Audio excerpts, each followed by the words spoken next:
안녕하십니까. 안녕하십니까. 우리가 살면서 필요한 것들이 참 많죠. 네. 좀 돈도 많았으면 좋겠고 명예도 많았으면 좋겠고 그리고 맛난 음식도 좀 많았으면 좋겠고. 맞아요. 근데 좀 덜어내고 싶은 것들이 있어요. 뭔가요? 살. 살. 맞아요. 그리고 나이. 네. 아. 그러니까 언제나 그냥 나는 네. 20, 30대 청춘인 것 같은데. 네, 근데 맞아요. 뭐 나이는 어떻게 막을 수가 없고 말이죠. 그러니까요. 나이를 들어가면서 뭐 연륜과 지혜가 쌓이는 거는 참 고마운 일인데 그렇죠. 과거와 현재 사이에서 굉장히 고민하시는 분들이 많은 것 같습니다. 많아요. 정말 많으시더라고요. 그래서 목요특강에서는요 2주 연속으로 나이 들수록 더 필요한 행복의 조건에 대해서 좀 이야기를 나눠보고자 합니다. 네. 자, 정말 명쾌하고 재치 있는 입담으로 유명하시죠? 김미경 강사님 모셨습니다. 큰 큰 박수로 박수로 맞아주세요. 어서 오세요. 환영합니다. 어서 오십시오. 환영합니다. 안녕하세요. 네. 아우 아유, 반갑습니다. 오드리 네. 헵번 같아요. 그러네요.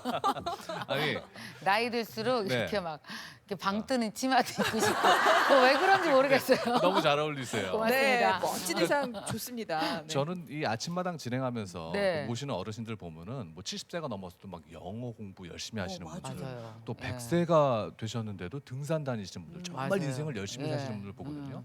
근데 또 주변에 좀 어르신들한테 이것 좀 해보세요라고 권유를 드리면은 네. 에이 나이에 뭐 아, 또 이렇게 맞아요. 얘기하시는 분들이 많아요. 맞아요. 정말 이렇게 나이 들어서의 내 인생을 얼마나 진지하게 사랑하면서 살아가느냐에 따라서 그 에너지가 다르거든요. 그러니까 오늘 열심히 사는 에너지는 다 어제 받은 거예요. 어제 나한테. 어. 그래서 오늘 그 말씀을 정말 드리고 싶었어요. 왜냐하면 저희 엄마도 80 넘으셨거든요. 예, 예. 저도 이제 지금 이제 50 넘어가면서 후반전으로 넘어가기 시작하잖아요. 네. 그러니까 사실 우리가 후반전에는 좀 더 다른 힘을 써야 돼요. 그러니까 전반전 그리워하면서 아우 내가 옛날엔 건강했었는데 이래봤자 안 되거든요. 몸이 예전 같지 않아서 예. 마음도 예전 같은 마음 쓰시면 안 돼요. 아. 다른 마음으로 살아야 되는 거죠. 그 얘기를 사실은 나 자신에게도 하고 싶었고 그다음에 또 우리 지금 이 방송을 보시는 분들 특히 또 우리 어머니 세대들 있잖아요. 80 넘으신 분들에게도 그 말씀을 꼭 드리고 싶었던 게 누적된 게 있어요. 제가 네. 그래서 오늘 그 얘기 다 하려고요. 기대됩니다. 기대되시죠? 예, 김미경 선생님이 이야기하는 노년시대 행복하게 사는 법 박수로 청해 듣겠습니다. 강연 부탁드리겠습니다. 맞습니다. 아이고. 자.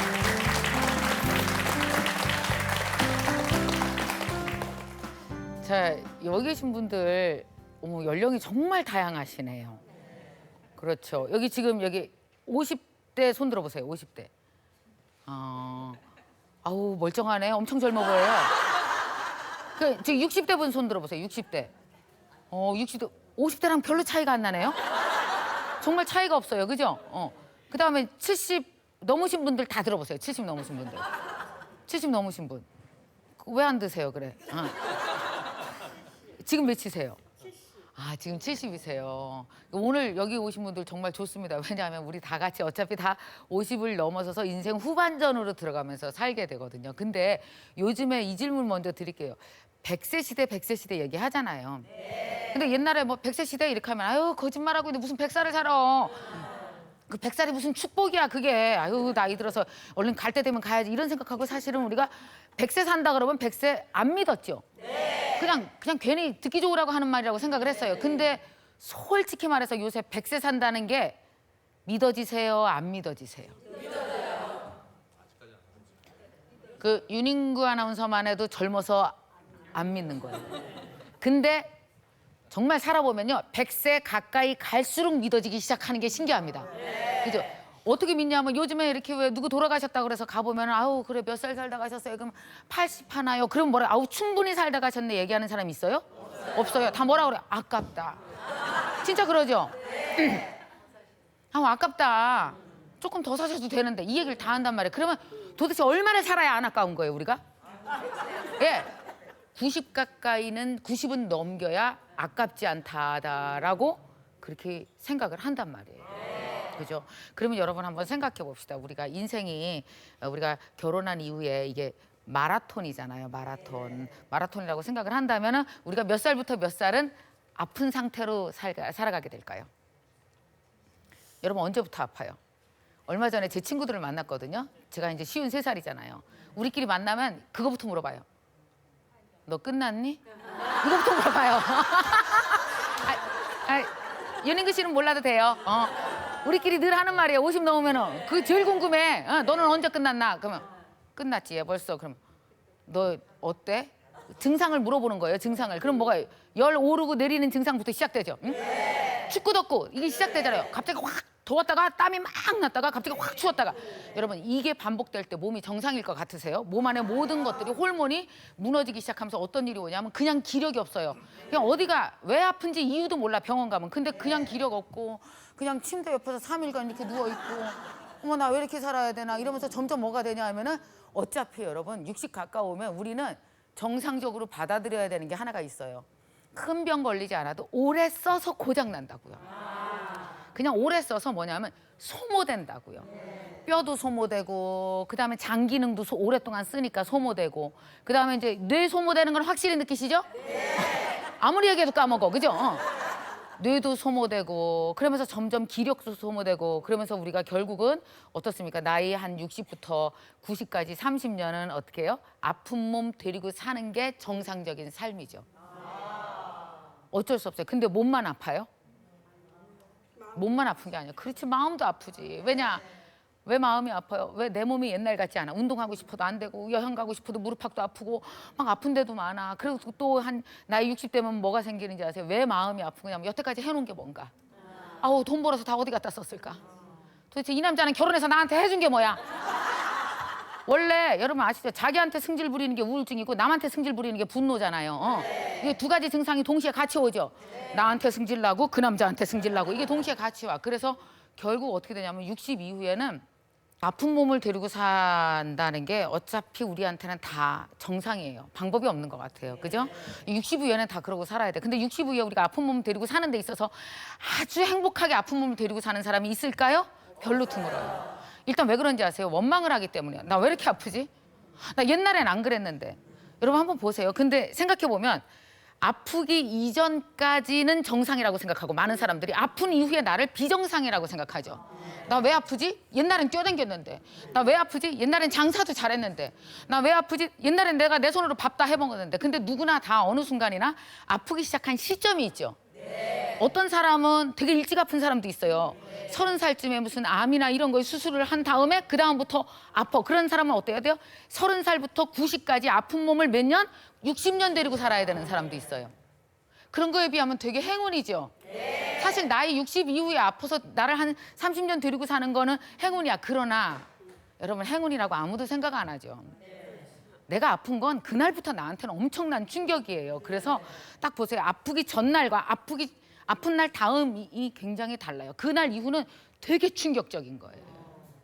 저는 우리 엄마가 되게 씩씩한 사람이에요. 우리 홍순이 여사는 정말 씩씩한 사람이에요. 웬만큼 아파도 일어나서 밥 다 하고 양장점 일 다 하고 우리 대학 공부 다 시켜주고 했거든요. 엄마가. 그래서 나는 우리 엄마가 웬만큼 아파도 자기 자신을 잘 데리고 살 줄 알았어요. 전혀 그렇지 않더라고요. 그래서 생각했어요. 우리 엄마처럼 강하고 씩씩한 여자도 이렇게 힘든데 보통 사람은 얼마나 힘들까? 우리 엄마가 아프기 전과 그 다음 날 그 충격 받았던 그날을 잊을 수가 없어요. 아버지가 전화가 온 거예요. 이미 디스크 수술을 3번을 해서 되게 힘들게 살고 계시는데 갑자기 한 달 전부터 조금씩 악화되기 시작한 거예요. 근데 진짜 부모님들 문제가 뭐냐면 조금 증세가 있으면 얼른 병원 와야 될 거 아니에요. 안 와. 자기가 의사요? 계속 나아질 거라고 그러고 뭐 약 먹으면 괜찮을 거라고 그러다가 악화시킨 거예요. 그래서 결국은 어느 날 우지끈하는 소리가 나면서 화장실도 못 가게 된 거예요. 그래서 아버지가 엄마를 질질 끌고 화장실을 데리고 가고 화장실 가다 막 싸기도 하고 너무 문제가 커지니까 아버지가 전화가 왔어요. 큰일 났다. 네 엄마가 전혀 움직이질 못한다. 이거 어떡하냐. 빨리 병원 데려가야 된다. 그래서 앰뷸런스를 보내서 누워서 해갖고 서울 병원으로 데려왔거든요. 그리고 나서 하루 종일 병원을 다니고 한 3일 내내 병원 투어를 했어요. 그 3군데 병원에서 들려서 의사분들이 우리 엄마한테 내린 선고는 뭐였었냐면 평생 누워서 사십시오. 그리고 동생네 집에 엄마가 가 계셔서 제가 강의 끝나고 부랴부랴 뛰어갔어요. 우리 엄마가 둘째 딸을 제일 믿거든요. 왜냐하면 내가 좀 이게 돼서 내가 아프면 무조건 좋은 데 데려다 줄 거다. 그래서 나를 고쳐줄 거라고 믿는 사람이 저예요. 항상 우리 엄마가 입버릇처럼 말해요. 내가 아프면 우리 미경이가 나 살려줄게요. 이걸 늘 입버릇처럼 얘기했거든요. 내가 갔더니 드디어 이제 기다리던 둘째 딸이 왔잖아요. 저는요 살면서 제가 쉬운 넘어 살면서 우리 엄마가 그렇게 고통스러워하는 모습을 본 적이 없어요. 그렇게 고통스러운 것뿐만이 아니라 뭐냐면 나는 엄마가 그렇게 무서워하는 공포에 짓눌린 얼굴을 본 적이 없어요. 완전히 공포에 휩싸여서 엄마가 누워서 눈물을 뚝뚝 흘리면서 얼굴이 일그러져 있어요. 공포로 무서워서. 그래서 처음 저 손을 잡고 한 말이 뭐였냐면 미경 엄마 너무 무서워. 엄마 일어나고 싶어. 미경아 엄마 일어나서 놀러도 다니고 밥도 하고 싶은 거 하고 엄마 옷도 좀 만들고 하게 미경아 나 좀 살려줘 나 좀 살려줘 나 못 누워 있어. 근데 그 말을 하는 동안도 우리 엄마는 계속 누워 있었고 그리고 절대 일어날 수 없었어요. 그 말 끝나고 나서 화장실을 가는데도 우리 엄마는 4명이 질질 끌고 화장실을 갔어요. 허리를 전혀 세울 수가 없으니까. 그리고 변기에 4명이 간신히 들려서 앉히고 그러니까 우리 엄마가 싸는 걸 다 같이 봐야 돼요. 여러분 인간의 존엄성이 무너지잖아요. 우리 엄마가 이렇게는 못 살아 짐승처럼. 화장실도 문 닫고도 못 살고는 못 살아 미경아. 밥 누워서 먹고 짐승처럼은 못 살아. 나 좀 살려달라고. 그래서 결국은 약을 쓰기 시작했어요. 수술은 의사들이 전혀 못한다 그랬거든요. 통증을 완화시키는 약을 쓰는데 그 통증이 얼마나 심한지 누워있을 때는 옛날에는 누워있을 때는 안 아팠어요. 그리고 일어서면 아팠거든요. 이제는 누워서도 아픈 거예요. 1분 1초도 통증이 없는 날이 없으니까 죽을 것 같은 거예요. 그래서 엄마한테 뭘 썼냐면은 그러니까 거의 마약성 진통제라지 엄청 강한 진통제를 무진장 투여를 한 거예요. 2년 동안. 그래서 약을 먹으면 좀 덜 아픈 거지. 그럼 한 5분 일어나서 밥 먹고 또 눕고. 우리 엄마가 얼마나 씩씩한 사람인지 아세요? 우리 엄마는요 원래 관광버스 타고 놀러 가는 게 일이었었어요. 왜냐하면 사람들 이렇게 관광버스 태워야 이렇게 옷을 갖고 막 증평에서 더 들어가면 뭐 리단위로 들어가서 거기서 30명 40명씩 모집해갖고 관광버스 싹 태워갖고 막 아래 위로 빨간 바지 파란 바지 단체로 200개씩 패있고 우리 엄마가 다 리더예요. 리더 싹 끌고 가면은 관광버스마다 옮겨 타면서 우리 엄마가 노래를 막 불러갖고 막 신나게 해줘갖고 그래갖고 한 단체로 한 200벌 팔면 그게 할부로 들어와 12개월 동안. 그럼 그거 갖고 우리 대학 공부시키고 막 이러면서 60 이상 막 뛰면서 살았거든요. 그랬던 사람이 누워 있으니까 도대체 자기가 얼마나 힘이 들겠어요. 그러니까 여러분 중요한 건 몸보다 마음이 더 힘들어했던 거예요. 맨날 울고 우울증이 오니까 파킨스병까지 와갖고 이게 막 덜덜 떨어갖고 그 우리 엄마가 어느 날 거울을 보더니 죽어야 된다고. 나는 이렇게 얼굴도 이그러지고 못 살다고. 그게 몇 년 안에 이루어지는지 아세요? 딱 3년 안에 모든 게 다. 그러니까 한 80년 너무 잘 살다가 갑자기 3년 안에 모든 것이 다 일그러진 거예요. 그걸 받아들이는 게 너무 힘들었죠. 일단은 제일 힘든 거는 통증을 이기고 사는 게 너무 힘들어서 약을 막 투여를 했어요. 나중에 어떻게 됐느냐. 나는요 증평에서 전화 올 때마다 가슴이 덜컹덜컹해요. 딱 봤더니 부재중 전화가 3번 찍혔는데 아빠 이렇게 써 있어요. 우리 아버지가 이렇게 전화 한 번 안 받으면 안 하지 계속 할 사람은 아니거든요. 큰일 났나 보다. 그래서 얼른 강의 끝나자마자 전화를 걸어서 아빠 무슨 일이야? 그랬더니 아버지가 울먹울먹하면서 하는 말이 네 엄마가 천사가 됐어. 내가 얼마나 놀랐게 천사가 됐다고? 돌아가셨어? 너무 놀랬잖아요. 아침에도 통화했었는데 그랬더니 아니 그게 아니라 진짜 천사 됐어. 무슨 말이야 아빠 왜 천사가 됐냐고 엄마가. 그랬더니 그냥 계속 웃기만이야. 네 엄마가 원래 나도 원망하고 소리도 지르고 욕도 하고 아프다고 소리도 질러야 되는데 그냥 계속 웃어. 큰일 났어.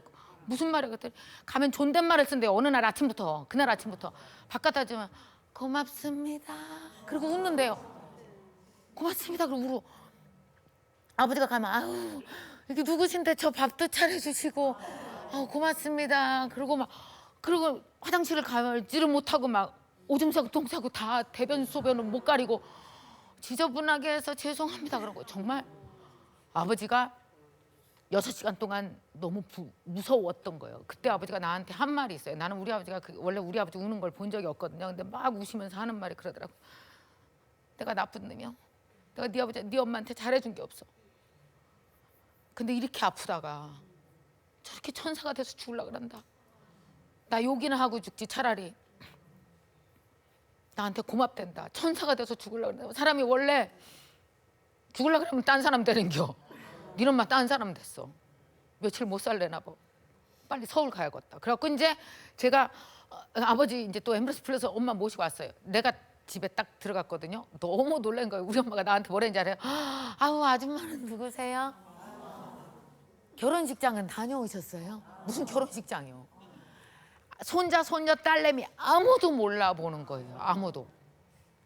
진짜 가시나 보다. 우리는 준비를 해야 되나 보다. 기력도 너무 쇠하고. 근데 정말 얼굴이 그냥 천사예요. 사람 얼굴이 그렇게 달라질 수 있더라고요. 완전 천사처럼 변했어요. 병원에 모시고 갔더니 뭐라 하냐면 진통제를 너무 많이 써갖고 여기에 이상이 생긴 거예요. 그래서 의사가 선택하래요. 아플래? 정신 놓고 살래? 그래 우리 아버지가 한 말 있어요. 제가 경험한 내 부인은 되게 강해요. 나는 이 사람 정신 놓은 상태로는 못 데리고 살겠어요. 차라리 아픈 걸 선택하겠습니다. 진통제 줄이세요. 내가 같이 견뎌보자고 한번 이 사람한테 얘기할 테니 자식들도 어떡하겠냐 그래서 우리 엄마 멀쩡히 우리랑 얘기도 하게 해주세요. 지금은 다른 사람이라 안 되겠어요. 그래서 진통제를 완전히 줄였어요. 최소한의 진통제만. 어떻게 됐겠어요? 우리 엄마는 정말 사람이 아프다는 게 예측하지 못한 것과 싸우는 것 같아요. 그렇게 딱 진통제를 끊고 2주가 지나기 시작하면서부터 우리 엄마는 매일 죽음을 생각하는 거예요. 우리 엄마가 얘기해. 이렇게 사느니 죽는 게 나아. 점점점 정신은 돌아와요. 이제 우리도 조금씩 알아보기 시작하고 그러는데 통증이 너무 힘드니까 이제 죽어야 되겠다. 매일 죽어야 되겠다. 그래서 엄마는 아버지가 없을 때마다 늘 베란다 끝을 쳐다봤대요. 몇 층이지? 생각하니까 9층이요. 충분할 것 같아. 내가 몸만 움직일 수 있으면 뭘 올려놓고 나서 내가 죽어야 되겠다라는 생각이 들어서 우리 엄마가 아버지가 없는 날을 틈타서 기어간 거예요. 생각도 못했어요. 우리 자식들은. 우리 엄마가 그럴 사람 아니거든요. 삶의 애착도 되게 강하고. 근데 여러분 나중에 나이가 들어서 정말 몸의 고통이 너무 심하면 우리 엄마가 그랬어요. 야, 너무 통증이 심해서 자살하는 사람 이해가 가더라고. 너무 아파서 이렇게 사는 게 아니니까 차라리 가는 게 편안할 테니까 그런 선택을 하더라. 그래서 저희 엄마가 막 기어갔어요. 베란다까지 막 기어갔고 죽으려고 이렇게 다리 하나를 간신히 이렇게 자기가 자기 다리를 얹어갖고 이렇게 얹었대요. 근데 세상에 그러다가 털썩 주저앉았는데 막상 왜 가려고 그러면 사람이 모든 옛날 생각이 다 나잖아요. 근데 그때 막상 가려고 그럴 때 생각이 뭐가 났냐 하면 후회스러운 게 딱 하나가 있더랍니다. 정말 후회스러운 거. 나는 평생 나답게 열심히 살았는데 정말 나답지 않은 짓을 한 장면이 떠오르더래요. 우리 엄마가 후회됐던 건요. 좋은 집에서 못 살아본 것도 후회된 거 아니고 막 신나게 많이 못 놀아본 거, 막 부자로 못 살아본 거 이게 후회된 게 아니라 뭐가 가장 후회가 됐냐면요. 지난 아픈 3년이요. 지난 아픈 3년 동안 왜 나는 나를 그렇게 학대했을까? 나는 왜 건강한 홍순이만 사랑하고 아픈 홍순이는 어떻게 사랑하는 줄 몰랐을까? 나는 나를 왜 이렇게 학대하고 나는 아픈 나를 왜 이렇게 미워했을까? 가만히 보니까요. 아픈 나를 제일 미워한 거는 나 자신인 거예요. 내가 나 쓸모없다 생각하고 내가 나 아무것도 아니다 생각하고 이렇게 아파서 어디 갔다 쓰나 생각하고 그래서 세상에 이런 거 생각하세요. 아픈 몸도 억울한데 내가 어때요? 아픈 몸도 억울한데 아픈 몸을 대하는 나는 어땠어요? 나를 더 미워한 거야. 그러니까 생각해 보세요. 아프게 사는 것도 공평하지 않은데 나를 미워하니까 내 몸이 얼마나 공평하지 못한 대접을 받은 거예요. 나한테. 누구한테? 예, 나 자신한테 내가 정말 공평하지 못한 대접을 받고 산 거잖아요. 그래서 우리 엄마가 마지막으로 결심했대요.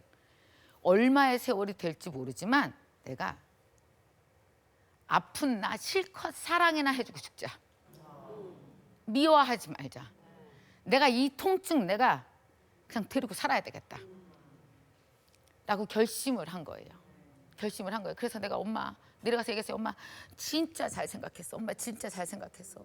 엄마 가만히 생각해봐. 엄마는 옛날에 그 막 건강하고 신나게 놀고 막 관광버스 타고 막 신나게 돈 벌고 이랬던 엄마는 되게 이뻐 보이지? 그리고 지금은 영 안 이뻐 보이지? 근데 엄마 내 눈에 똑같다?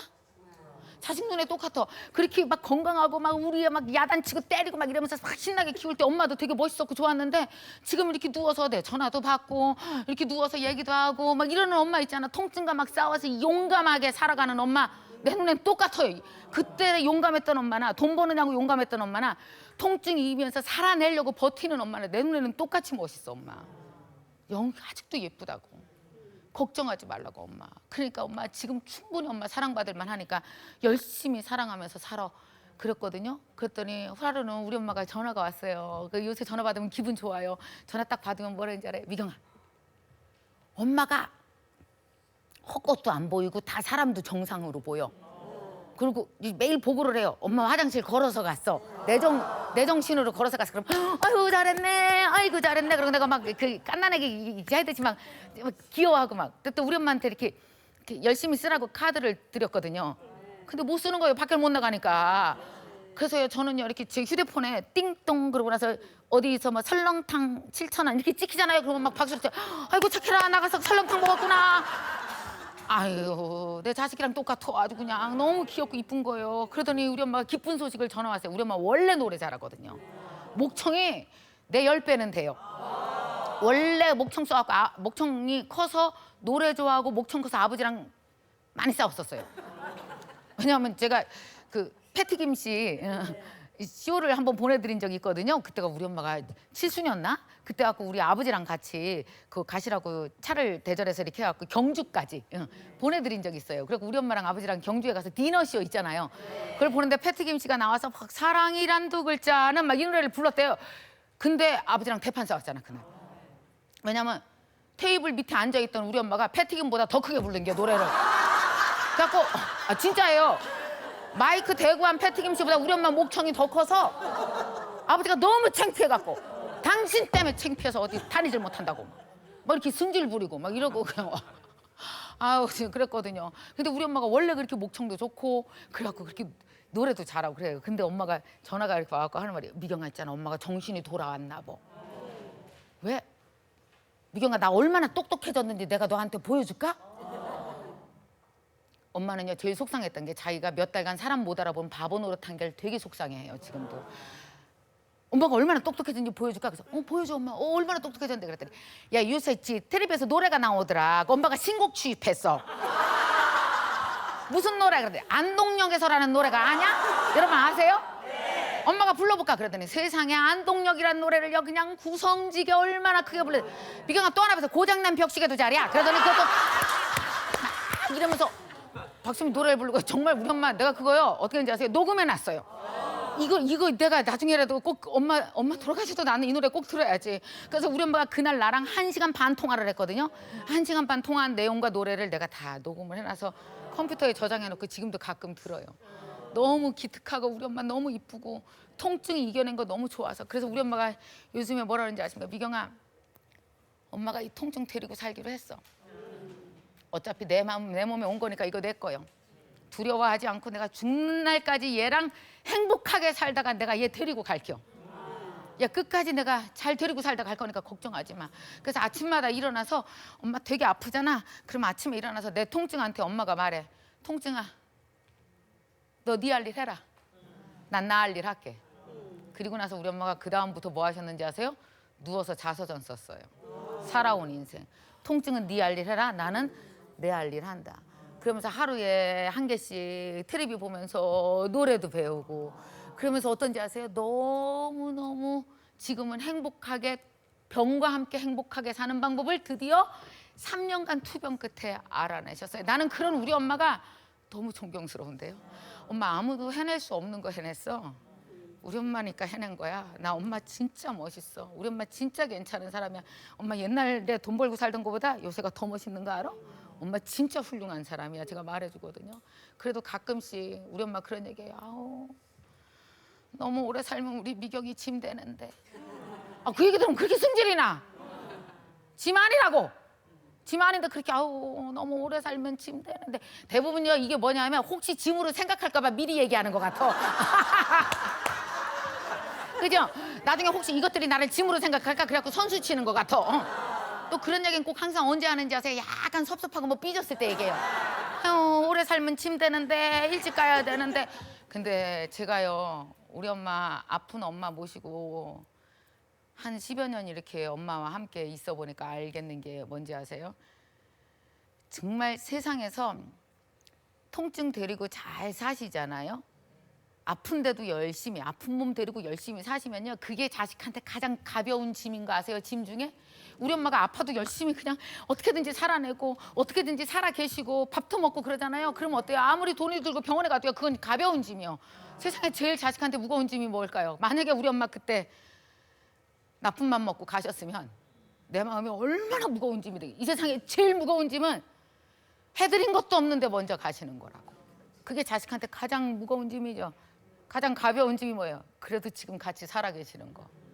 그러면서 지는 짐이 자식한테는 세상에서 가장 가벼운 짐이잖아요. 그러니까 어머니들 저 좀 따라하세요. 아우 짐 되는데. 따라서 해보세요. 시작. 아우 짐 되는데. 일찍 가야 되는데. 이렇게 말하면 세상에서 제일 무거운 짐이라는 거 아시고. 그러니까 자식이 부모한테 해야 될 도리도 있지만요, 부모가 자식한테 해야 될 도리도 있어요. 그렇게 무거운 짐 지우시면 안 돼요. 가벼운 짐 되시려면 어떻게 해야 돼요? 이렇게 들어보세요. 시작. 이게 통증이요. 들어. 번쩍 들어. 시작. 들어. 아이고 무거워라. 시작. 들고 끌고 사는 겨. 얘 끌고, 그죠? 끌고 살면서 말해. 아우, 얘 통증이랑 같이 살게요. 괜찮아. 이렇게 살다가 내가 데리고 갈 거니까 걱정하지 마. 이렇게 씩씩하게 잘 드시고, 그래야 자식들 가벼운 짐 돼서 같이 행복하게 살 수 있으니까. 자, 이렇게 몸을 데리고 한번 살아보시고요. 그다음에 아유, 근데 강의가 되게 좋으신가 봐요. 그러니까 내가 이렇게 따라서 하지 말라는 동작도 다 따라서 하고.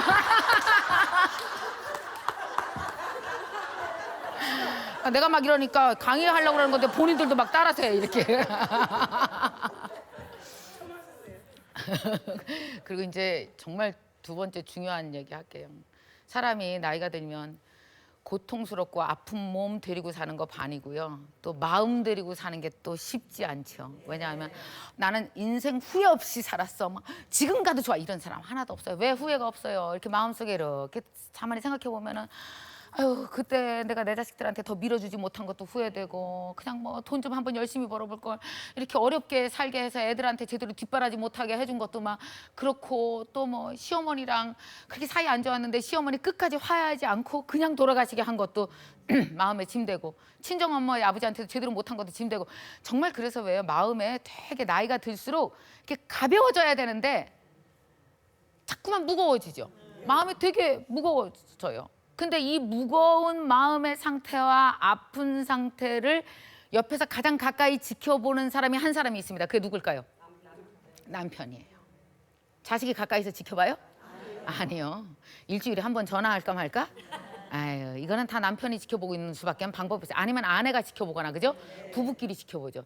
저는 그래서 우리 엄마 아버지 이렇게 연세 들어가시면서 같이 사는 모습을 보면서 부부가 과연 뭐지 하고 봤더니 되게 웃겨요. 사람이 1살부터 90까지 산다고 한번 생각해 봅시다. 그러면 가장 예쁠 때는 부모가 봐요. 근데 부모는요, 꼴보기 싫은 모습을 별로 본 게 없어, 그죠? 아, 꼴보기 싫어 봐봤자지 뭐, 사고 쳐봤자 사춘기 때 그거지 다 귀엽지, 그죠? 그러니까 1살 때 태어나서 5살 때 막 포동포동 귀여운 모습, 그리고 학교에서 뭐 숙제해갖고 뭐 100점 맞았다고 자랑할 때 모습, 그러다가 사춘기 거기서 아니야, 막 이렇게. 아, 괜찮은데 막 이따기 짓하고, 그것도 이제 저기 손구멍 숭숭 난 게 너무 귀엽잖아. 커가느냐고 하는 짓이니까. 속은 징글징글 썩지만.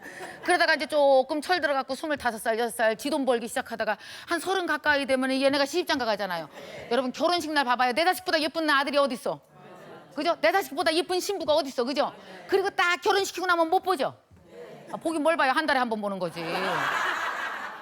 그렇게 시집장가 다 보내고 나잖아요. 그러면 결국은 그 두 사람이 만납니다. 제일 예쁠 때까지 보고 부모는 자식의 그렇게 추한 모습을 별로 볼 시간이 없어요.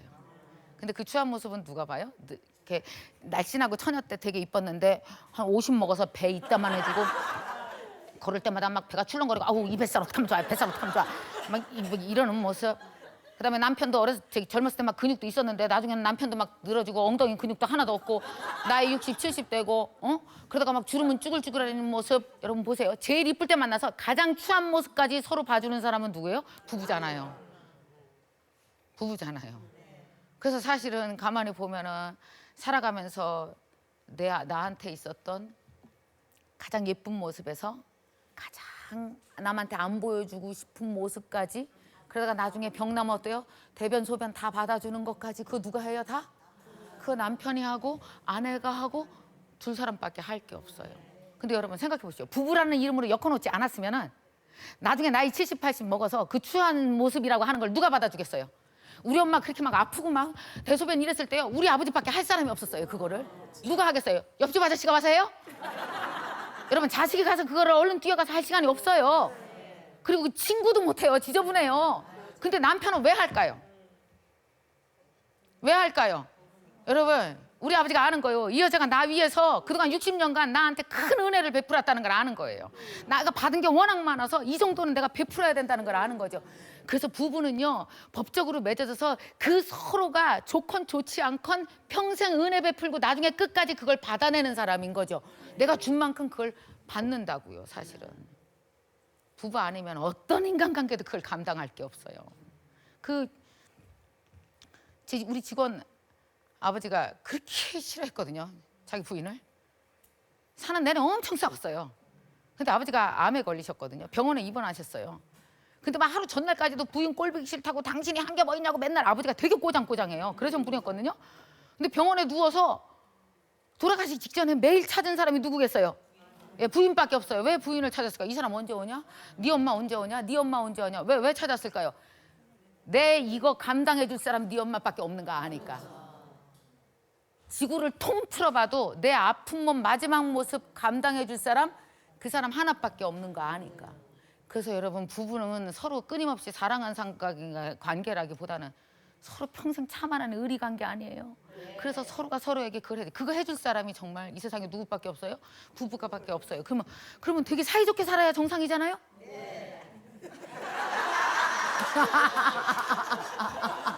아니 그렇게 내 마지막 모습 마지막 끝까지 봐줄 사람 그 사람밖에 없잖아요. 그래서 참 어머니들이 현명해요. 그래서 뭐랬는지 아세요? 아우 그래도 내가 하루라도 꼭 저 남자 보내고 내가 하루라도 늦게 가야 되는데 그게 뭐예요? 마지막 모습 내가 처리해 줘서야 돼서. 그래서 할아버지들이 약은 거예요. 남자들은 반대로 얘기하시는 거 아시죠? 자기 평생 소원이 자기 부인보다 하루 먼저 가는 거래요. 어쩌면 하루 먼저 가는 사람이 제일 행복한 사람일 수도 있어요. 왜? 가장 안전한 사람 옆에서 가니까. 자, 근데 정말 우리가 그러려면 둘이서 이 봐줄 사람 나밖에 없잖아요. 그러면 정말 이게 의리로 똘똘 뭉친 전사들이잖아요. 전우회가 있어야 될 거 아니야. 그럼 마지막 한 70 이후에는 전우회로 똘똘 뭉쳐서 이전보다 훨씬 사랑해야 정상일 것 같죠? 근데 여러분 얼마나 많은 70대 이후 부부들이 많이 싸우는지 아십니까? 왜냐하면 서로 억울한 게 많아서. 여러분 마라톤으로 치어서 우리가 마라톤 한 5시간 간다고 치면 80 이후는 30분 남은 거예요. 마라톤 80. 우리 30에 결혼했다. 그러면 마라톤 처음엔 30에 어때요? 건강하니까 싹 뛰죠. 그러다 50이 되면서 속도가 조금 느려져. 그죠? 그러다가 70이 되면 어째요? 그 사람 남편도 아프고 나도 아프고 두 병자예요. 그래서 둘이 다리 질질 끌고 가는 거예요. 80 이후에는 더 힘들어. 그래서 둘이서 질질 끌고 어떻게 30분 남았어 이제. 얼마 안 남았잖아요. 근데 그 30분 동안 그렇게 싸워. 그래 다리는 질질 끄는데 입은 막 살아갖고 엄청 싸워. 그런 사람 많아요. 여러분 몸은 아픈데 입에서는 독이 뿜어져. 독성이 뿜어져. 내가 왜 이렇게 아픈지 알아? 당신이 그때 돈 잘 벌었어 봐. 평생에 돈 벌어놓은 것도 없고 나한테 해준 게 뭐고. 그러니까 몸은 아픈데 병자끼리 싸우느냐고 더 아파. 여러분 집집마다요 노후에 남편과 아내의 폭언이 얼마나 심한지 아세요? 집안에서 자식들이 제일 무서워하는 게 뭔지 아세요? 전화 와서 그만 살겠다고 하는 거예요. 아니 그만 살려면 60에 그만 살지 80에 그만 살면 5초 자는 게 자식들. 그죠? 제발.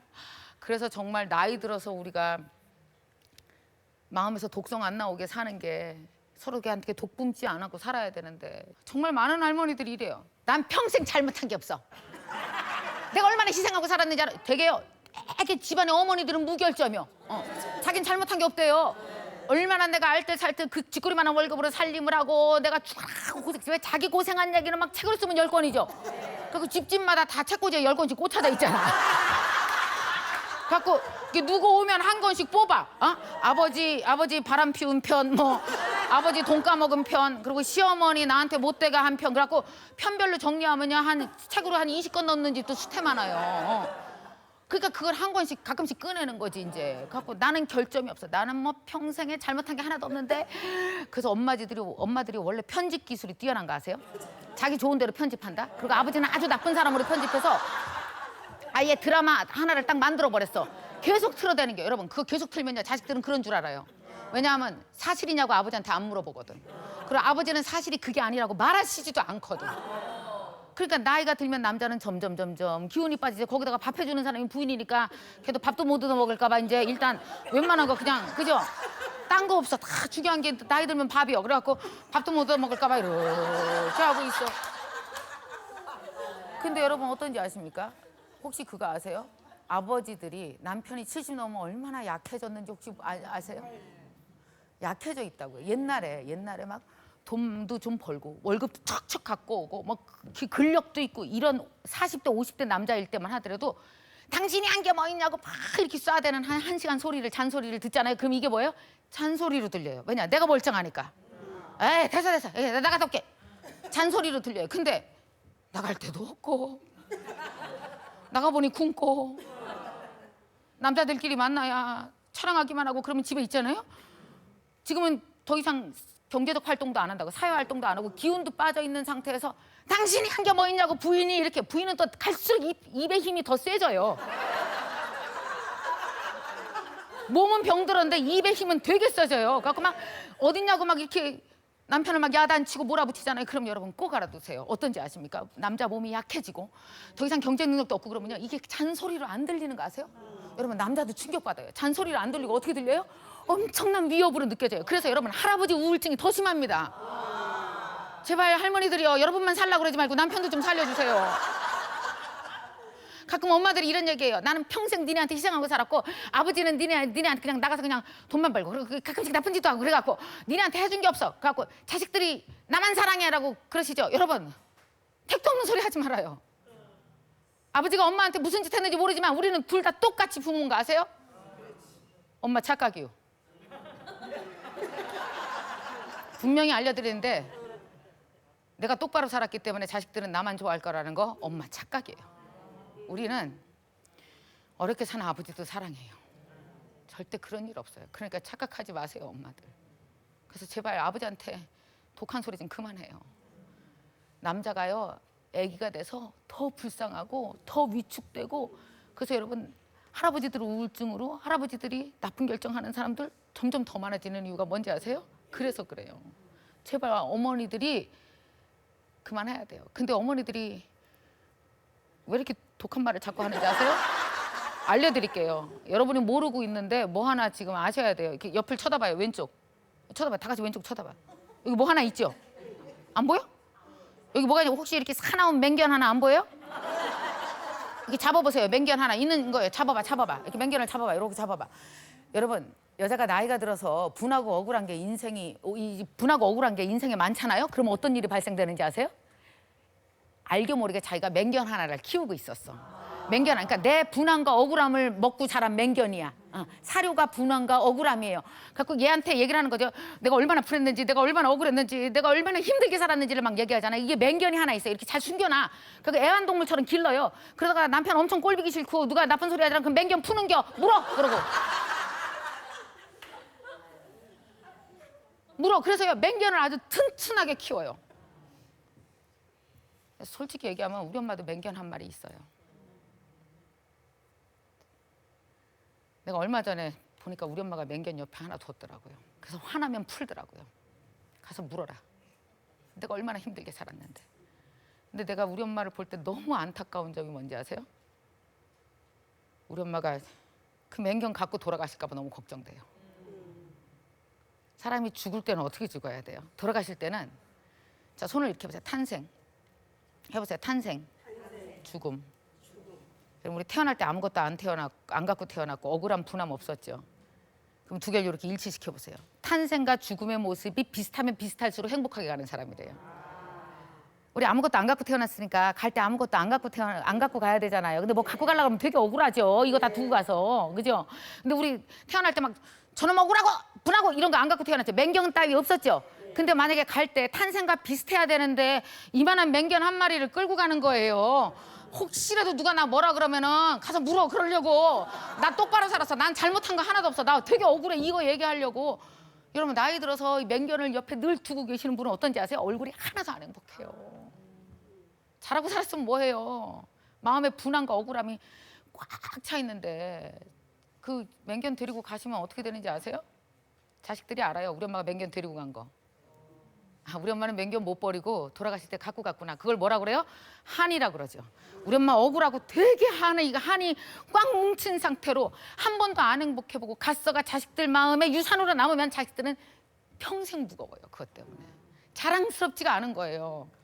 부모는 돌아가시는 모습까지 자식한테 아름답고 어느 정도 자식한테 아름답고 또 마음에 남아야 되잖아요. 그래갖고 나는 정말 우리 엄마가 진짜 절대 저러면 안 되는데 맹견 꼭 놓고 가야 되는데 그런 생각이 많이 들거든요. 그래서 우리 엄마한테 그런 얘기, 엄마 있잖아, 아버지한테 섭섭했던 게 입에서 튀어나오려 하면 입을 틀어 막어.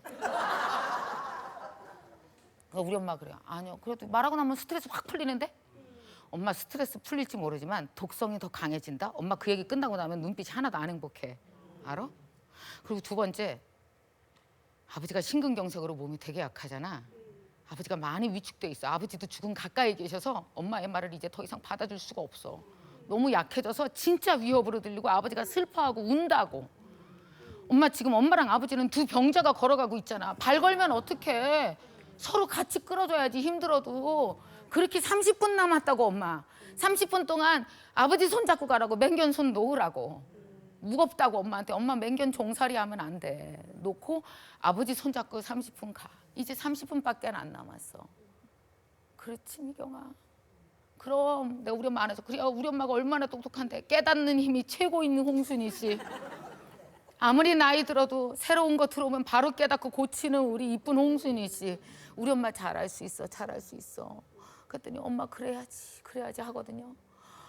자, 한번 30분 남은 분들 혹은 1시간밖에 안 남은 사람들 우리 어차피 다 아프고 아픈 마음 데리고 삽니다. 그래서 사실은 이렇게 아픈 마음 잘 데리고 사는 방법은요. 첫 번째, 입을 이렇게 해보세요. 입을 틀어 막으세요. 빨리 시작. 다시 하나, 둘, 셋. 그렇지. 나쁜 말이 나와서 그게 독이 돼서 다른 사람 해치기 전에 어떻게 한다. 시작. 입 확 틀어 막으세요. 섭섭했던 거 확 틀어 막아. 그리고 이렇게 저기 있잖아요. 이렇게 아까 얘기했죠. 책장에 이렇게 내가 서러웠던 거 책으로 쓰면 10권 있으면 책 다 불사질러 버리고 그거 자꾸 읽어서 재탕으로 읽어서 도움될 게 하나도 없어요. 일단 입을 탁 막고 그 다음에 입을 열어보세요. 두 번째 입 막을 때 뭘 해야 되냐면 한번 생각해 보시죠. 나는 행복한가? 시작. 여러분 이런 질문 하지 말아요. 왜냐하면 나는 행복한가 그러면요. 행복이라는 단어 자체가 굉장히 큰 단어이기 때문에 내가 한번 물어볼게요. 지금 행복하세요? 그러면 아니 뭐 잘 모르겠어요. 행복한지. 행복이 너무 큰 단어라 감히 대답을 못해요. 그럴 때 약간 겸손한 단어로 우리가 한 단계 낮춰볼까요? 그게 뭔지 아세요? 이만하면 복 있지. 그러면요. 복 있을 게 많죠. 행복하세요? 그러면은 뭐 행복하다고 말할 게 별로 없을 것 같은데 이만하면 복이라고 생각하는 거 말해보세요. 아유 다 복이지. 하루 3끼 먹으면 복이지. 아 화장실도 나는 이틀에 한 번은 꼭 가. 걱정하지 마. 아유, 이만하면 복이지. 그리고 자식들 하나도 안 아파. 애들 손자 손녀 잘 크고 복이지. 그리고 나는 지금도 아유 몰라. 그래도 속은 썩였지만 남편도 있어. 아유 이만하면 복이지. 그래서 어떤지 아십니까? 행복하냐고 묻지 마시고 나는 복이 있는 사람인가. 생각해 보면 어때요? 한번 손을 이렇게 해보세요. 행복은 여기 있는데 복은 어디 있어요? 이렇게 밑에 있잖아요. 그래갖고 복 요까지 차오를 만한 것들은 되게 많아. 밥 잘 먹어도 그렇고 잘 싸도 그렇고 그죠? 친구 옆에 있어도 그렇고 얼마나 좋아요. 그래서 조금만 올려보십시오. 다 아플 거예요 우리.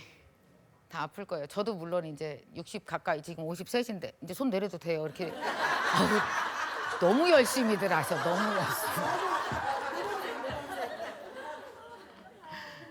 아, 그러니까 우리가 얼마나 귀엽고 이 좋은 사람들이에요. 원래 성품이 다 좋은 사람들이니까 맘만 고쳐 먹으면 금방 나아질 수 있어요, 사람이. 그래서 어차피 여러분이나 저나 다 아플 겁니다. 그리고 우리가 아픈 건 자연현상이거든요.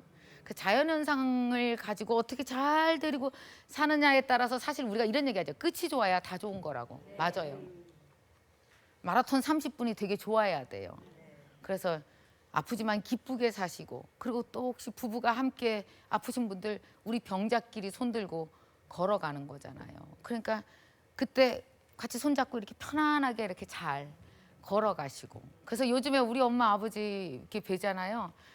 그러면 전에보다 훨씬 나아지셨어요. 처음에는 갑자기 아픈 걸 데리고 이 두 부부가 어떻게 살아야 되는지 모르셨어요. 그래서 너무 우왕좌왕하고 힘드셨어요. 우리 엄마도 한 3년간 굉장히 힘들었고, 저희 아버지도 되게 힘들었고, 저희 아버지도 얼마 전에 심근경색이 왔어요. 심근경색 수술 한번 했어요. 심근경색 수술할 때 우리 아버지가 또 나 되게 좋아하잖아요. 그러니까 제가 원래 이렇게 딸들 중에 호탕해요. 그러니까 돈도 잘 쓰고. 부모들은 그래야 좋아하시잖아요. 10만 원 달라면 20만 원 줘야 좋아하시지. 이렇게 10만 원 이렇게 한번 물어보면은 안 되는 거예요. 그거는 바로 20만 원. 저는 이렇게 부모에 대해서 되게 많이 드리고 막 이러는 편이거든요. 우리 아버지가 나를 되게 좋아하고, 또 우리 아버지가 제가 강연하게 된 건 순전히 아버지 때문이거든요. 그러니까 우리 엄마는 열심히 막 돈 버느냐고 막 애를 쓰셨지만, 그 우리 아버지는 어떤 분이셨냐 하면은 자식들이 학교 생활 잘하는지, 혹시 심리적으로 문제가 있는지는 아버지가 다 체크하고 일일이 신경 써였어요. 그러니까 우리 아버지는 그런 꼼꼼함이 있으세요. 대신 우리 엄마는 좀 덜렁거려요. 꼼꼼함은 없는데 돈은 잘 벌어요. 그러니까 두 분이 천상궁합이 맞아요, 안 맞아요? 그러니까 엄마같이 똑같은 아버지가 있었으면 저는 이렇게 안 됐을 거예요. 그래서 나는 우리 아버지가 평생 돈은 좀 안 되셨지만 나머지가 다 훌륭한 사람이라 엄마랑 궁합이 되게 잘 맞는다고 그렇게 늘 내가 주장해요, 우리 엄마한테. 우리 엄마는 아니야 막 이러는데, 엄마 딴 남자 만났으면 엄마 큰일 날 뻔했어. 응? 엄마 못 살았어. 아버지랑 궁합이 얼마나 잘 맞는지 알아? 아버지 같은 사람이니까 엄마 성품 다 참아내면서 우리 다 성장시키고 살았다고. 저 강의하게 된 거 순전히 우리 아버지 때문이잖아요. 우리 아버지가 그렇게 말씀을 잘하세요. 나랑 조근조근 얘기도 잘하고 그랬고. 근데 우리 아버지가 몇 년 전에 심근경색으로 쓰러지셨거든요. 우리 아버지 앰뷸런스 실려가셨거든요. 막 이렇게 하면서 우리 엄마가 그랬어요. 이거 어떡하면 좋아? 애들한테 다 전화해야 되는데 아버지 쓰러졌다고 어떡하면 좋아? 그래서 큰애한테 전화하고, 우리 둘째 딸 우리 미경이, 당신이 좋아하는 미경이. 우리 아버지가 날 뭐라고 부르는지 아세요? 그냥 미경이 안 불러요. 내가 세상에서 제일 좋아하는 둘째 딸 미경이, 이게 내 이름이에요. 맞아요. 편애해요, 나를. 내가 왜냐? 내가 우리 아버지를 무진장 이해를 잘해주니까. 우리 아버지는 날 친구처럼 생각하거든요. 그래서 나를 그렇게 불러요. 내가 세상에서 제일 좋아하는 둘째 딸 미경이, 이게 내 이름이에요. 당신이 세상에서 제일 좋아하는 둘째 딸 미경이한테 전화해야지. 우리 엄마가 그러니까 아버지가 정신이 희미했던 거예요. 앰뷸런스를 실려가면서. 그때 우리 아버지가 어떤지 아세요? 우리 엄마 손잡고 이랬잖아요. 내 죽음을 미경에게 알리지 말라. 우리 미경이 강의하다 울면 큰일 난다고 절대로 얘기하지 말라고. 그래서 저는 아버지 병원에 입원하고 대충 수술 다 끝난 다음에 내려갔거든요. 근데 그 심근경색이 다시 아프기 시작했어요. 왜 그런지 아세요? 엄마 병수발 3년 하시느냐고 아버지가 다 밥했거든요. 아버지가 맨날 가슴 졸이면서 엄마를 바라본 거예요. 그래서 아버지는 병원을 못 갔어요. 3년간 제대로 검진을 못 받았어요. 그렇게 악화된 걸 지금 한 달 전에 알았어요. 그래서 아버지가 너무 많이 위축됐어요. 아버지가 그러대요. 야, 네 엄마 허리 아픈 거는 계속 아프다 가는데 아버지는 한 번에 가. 심근경색은 그렇게 위험한 겨. 아버지 너무 겁나. 아버지 겁내지만 엄마가 옆에 있으니까 봐줄 거요. 결국 이렇게 두 분의 아픈 사람이 서로 기대고 살아가는 게 부부잖아요. 그러다 보니까 어떤 생각이 드냐면, 참 엄마 아버지가 서로에게 쌓은 게 많구나. 서로 은인이구나. 그래서 어떤 상황이 돼도 저렇게 저렇게 봐주고 사는구나. 그래서 두 분이 그렇게 기대고 사는 거 맞거든요. 그래서 오늘 집에서 이렇게 남편과 아내 원망하시던 분이 있었으면요, 한번 이렇게 훌쩍 쳐다보세요. 부부라 생각하고 쳐다보세요.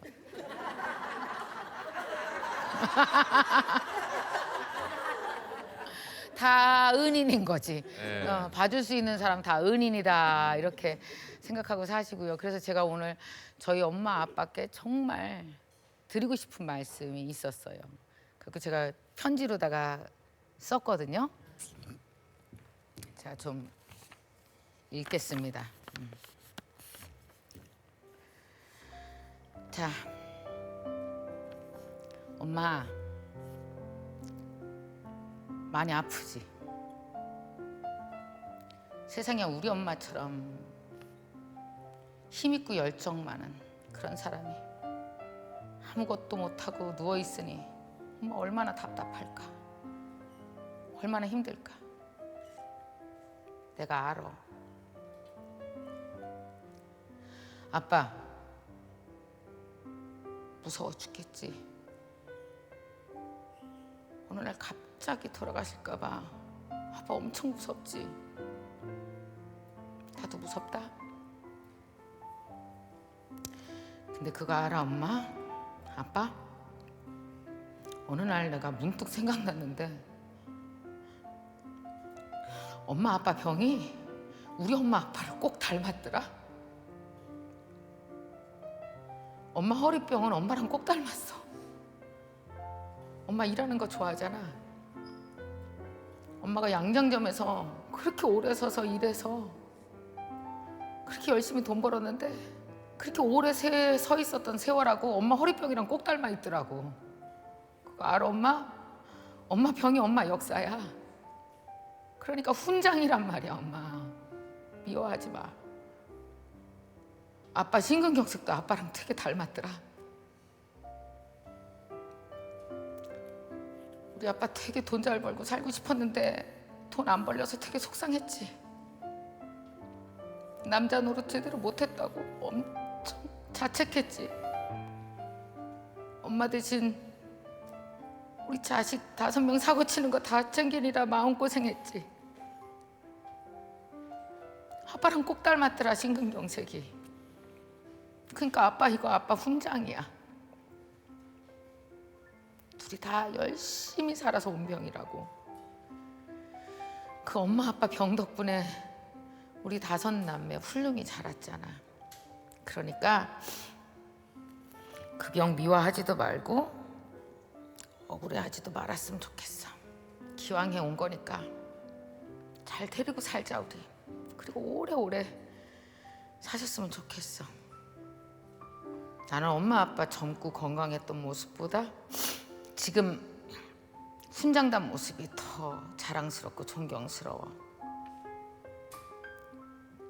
나 한 가지만 부탁할게. 힘들지만 들어줘. 그만 싸워. 그만 싸우고 원망하지 마.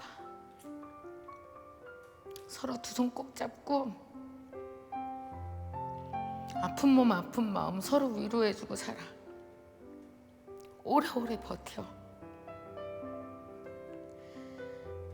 우리 자식들이 항상 옆에서 박수치고 사랑하고 응원해줄게. 그래요. 아마 모든 자식들이 저 같은 생각 할 거 같아요. 꼭 그렇게 사시는 모습 보여주셨으면 정말 좋겠어요. 자, 우리 아픈 몸, 아픈 마음 데리고 사는 모든 우리 어머니들에게 화이팅 한번 외칩시다. 다 같이 힘내시라고 화이팅! 화이팅! 네, 힘내세요.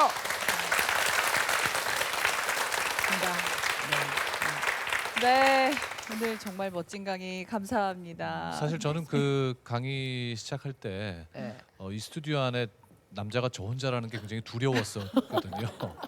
근데 이제 말씀하시는 거 들으면서 네. 저는 아직 이르지만 그래도 미래 한 3, 40년 후에 또 은인이 되어 있어야 할 저희 집사람과 또 저의 모습을 좀 떠올려보는 그런 기회가 됐던 것 같아요. 네, 근데 사실 걱정인 게 지금 그 김미경 선생님 어머님 맞아요. 네. 건강은 어떠신 거예요? 그냥 안 좋죠, 뭐. 근데 그게 이제는 한 오래돼서 이제 통증과 함께 사는 걸 정상으로 받아들였기 때문에 삶이 정상으로 올라왔어요. 정상으로 받아들이니까 엄마의 삶이 정상이 되더라고요. 그냥 그렇게 살아가시더라고요. 막 억울하고 분하고 막 울고 그러지 않아요. 그냥 편안하게 흘러가고 있어요, 지금. 정말 어머님께서는 아픈 몸을 잘 이끌고 네. 행복하게 살아가고 계신 것 같은데 오늘 정말 유익한 시간이었는데 우리 또 함께하신 분들 중에 궁금하신 점 있으시면 편하게 질문해 주셔도 네, 되겠습니다. 마이크 네. 드시고 질문해 주시죠. 네. 정말 많이 우셨어요. 네. 들으시면서 마음 가다듬으시고 어떻게 하면 원망하는 네. 마음을 없앨 수 있을까요? 아까 제가 말씀드린 대로 제일 중요해요. 사람이 그런 것 같아요. 사실은 원망하는 마음이 없는 사람이 없죠. 다들 없죠. 근데 그 원망하는 마음을 자꾸 입으로 발설하면 어떤 이제 문제가 생기느냐면 독성이 더 강해지는 거예요, 내가. 그러니까 몸도 아픈데 그 자꾸 말을 꺼내갖고 말을 보태다 보면 왜 사실 없던 말도 우리가 조금 보태기도 하고 감정도 확 싫기도 하고 그러면 나 혼자 그 사람을 미워하는 게 안 되면 왜 큰 딸도 끌어다 붙이고 작은 딸도 끌어다 붙이고 네 아버지가 그런 사람이야 이렇게 하고 막 여러 사람을 끌어다 붙이면 어떻게 돼요? 이게 독성이 무진장 강해지죠. 그런데 그게 바로 어떤 생각이 드냐 하면 원망을 많이 하면요. 내가 분하고 원망의 종살이라는 거예요. 그 감정의 종살이를 한다는 느낌 안 드세요? 그러니까 뭐냐면 다른 마음을 품고 이렇게 재밌게 살 수 있는데 그 마음에 묶여서 다른 마음이 못 들어오는 거죠. 그러니까 말하자면 내가 되게 안 좋은 감정에 종살이를 해. 내가 걔가 시키는 대로 내 마음이 자꾸 움직이고 그걸 내 말로 하고 있으니까. 그러니까 결국은 뭐냐 하면은 그렇게 원망하는 마음을 부리면 손해보는 사람이 누구예요? 내가 제일 큰 손해보고 두 번째는 그 말 듣는 사람이 손해보고 그다음에 그 말 옆에서 듣고 있는 자식이 손해보죠. 사실 온 집안이 손해를 보는 거예요. 그러면은 열심히 산 대가가 없잖아요. 나도 손해, 내 남편도 손해, 내 자식도 손해면은 도대체 엄마가 열심히 내 가족을 위해서 살았다고 할 수가 있겠어요, 그죠? 그래서 이제 진짜 현명한 엄마가 돼서 정말 내 가족을 사랑하고 간다는 건 내 입에서 원망을 틀어막는 거죠.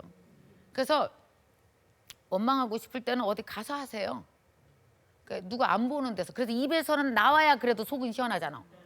그럼 대상이 없는 데로 간다 그러면 이렇게 막 교회 가서 웩 하든지 교회 가서 하세요. 교회 가서 그 하든지 막 절에 가서 하든지 산에 가서 하든지 이렇게 막 쏟아내세요 한 번. 그리고 중요한 거 한 번 쏟아냈으면 그 다음 말 꼭 해야 될 말이 있어요. 저 따라서 하세요. 이제 됐다. 예, 이제 됐다가 안 돼서 똑같은 말을 30년 하는 거예요. 어쩜 그렇게 신기해? 여러분 한번 이런 생각 한번 해보실래요? 만약에 내가 이 사람이 나한테 섭섭한 게 있어. 그러니까 그 원망하는 거를 갖다가 해야 돼. 근데 이게 남편이 아니고 남남이에요. 그러면 내가 너 할 말 있어. 내가 너한테 되게 섭섭했던 거 하나 있거든. 좀 나와봐. 그래갖고 그 사람한테 원망의 말을 다 쏟아냈어. 그러면 한 번 했으면 됐어야 안 됐어요. 남한테는. 됐죠. 근데 10번 불러서 10번 얘기하면 이 사람이 가만히 있겠어요? 가만히 안 있죠.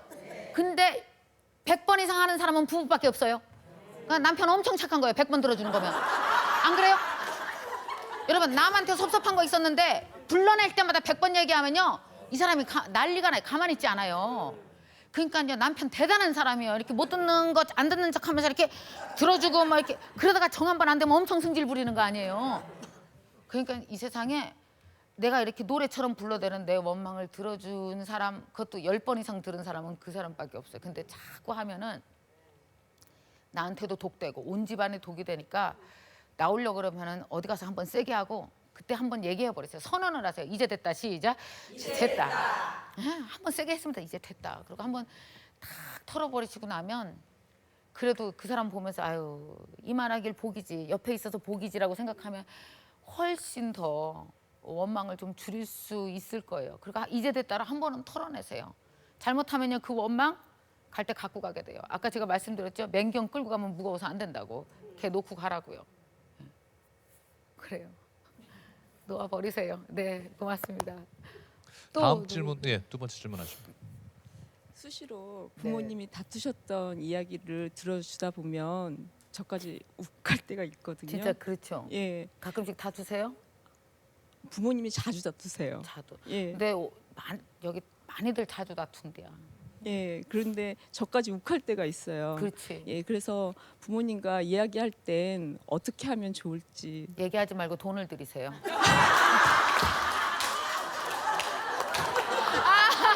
아니야 됐지. 해봐서 아는 거야. 해봐서. 정답이네요. 이미 두 정답. 사람끼리 얘기는 엄청 하고 그리고 어떻게 푸는지 알아요. 왜냐하면 60년간 그걸 몰랐겠어?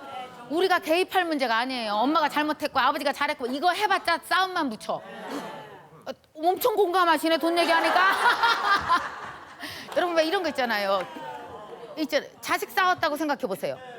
자식이랑 그러니까 저는 그런 생각이 들어요. 우리 엄마 아버지가 75세가 넘고 나서는 나는요 부모이면서 나한테는 동시에 내 자식이라는 생각이 들어요. 나이가 들면 애처럼 되잖아요. 애처럼 해드려야 되고 왜냐 행동 반경도 적어지고 몸도 약해져서 못 움직이니까. 그래서 우리 왜 자식 생각해 보면 자식이 이렇게 두 형제가 싸웠어. 응? 엄청 둘이서 싸웠어. 그럼 들여다가 막 둘이서 신나게 야단쳐봤자 아무 도움이 안 되잖아요. 그러면은 그래 아이고 그래 그 섭섭하지. 네가 속상했겠다 오빠 때문에. 10,000원. 친구들이랑 나가서 떡볶이도 사 먹고 놀다 와. 괜찮아 괜찮아. 그럼 알았어 엄마 이러고 가잖아요. 가족이라는 게 한 번의 일로 금방 무너지는 게 아니잖아요. 어차피 또 살 거기 때문에 중요한 거 그때만 넘기면 돼요. 어? 큰 문제 없어. 알아서 넘긴다고. 그러면 또 아유 그랬지. 너 얼마나 속상해 동생 때문에. 10,000원. 나가서 맛있는 거 사 먹고 와. 그러면요 또 다음날 둘이서 끌고 놀아요. 지금 우리 엄마 아버지 어떤지 아세요? 며칠 전에 엄청 싸웠고 50만 원씩 드렸잖아요. 좋아서 죽어 둘이서 지금 또 너무 좋아. 아 요번에는 세게 싸우셔서 내가 돈을 좀 세게 썼는데 평소에는 한 10만 원만 드렸대요. 그러니까 항상 엄마 아버지 싸웠을 때는 항상 전투 격려금을 드리도록 하십시오. 싸우느냐고 애쓰고 몸 쓰고 마음 쓰고 땀 흘렸으니 몸보신하셔라 이렇게 돈 딱 드리면 알아서 또 신나게 살다가 또 한 번 붙고 또 이렇게 하고 이렇게 자식이 옆에서 끊임없이 우리한테 관심 갖고 응원하는구나만 알아도 부모님들은 충분한 것 같아요. 들여가서 자식이 응? 정말 관심이 더 많이 가는 거구나 느끼실 거예요. 네. 네, 어떻게 명쾌한 답이 되셨습니까? 예, 오늘도 아주 진짜 감동한 어. 듯한 얼굴이에요. 아주 정말 속이 후련한 강의를 해주신 김미경 선생님께 다시 한번 박수 보내주시기 바랍니다. 감사합니다. 고맙습니다. 오늘 신노년 시대 1부로 만나 뵙고요. 네. 다음 주에도 또 2부로 김미경 네. 선생님의 강의 듣도록 하겠습니다. 오늘 네. 함께해 주신 분들께 드리는 선물 소개해드리겠습니다. 신비로 수침대에서 백화점 상품권, 표정 있는 가구 에몬스에서 백화점 상품권, 취업사관학교 경동대학교에서 백화점 상품권, 금성출판사 푸르넥 공방에서 백화점 상품권, 친환경 도자기 젠에서 백화점 상품권, NS홈쇼핑에서 백화점 상품권 드리겠습니다. 네, 내일 금요일 생생토크 당신의 선택이 방송됩니다. 내일 뵙겠습니다. 고맙습니다. 뵙겠습니다.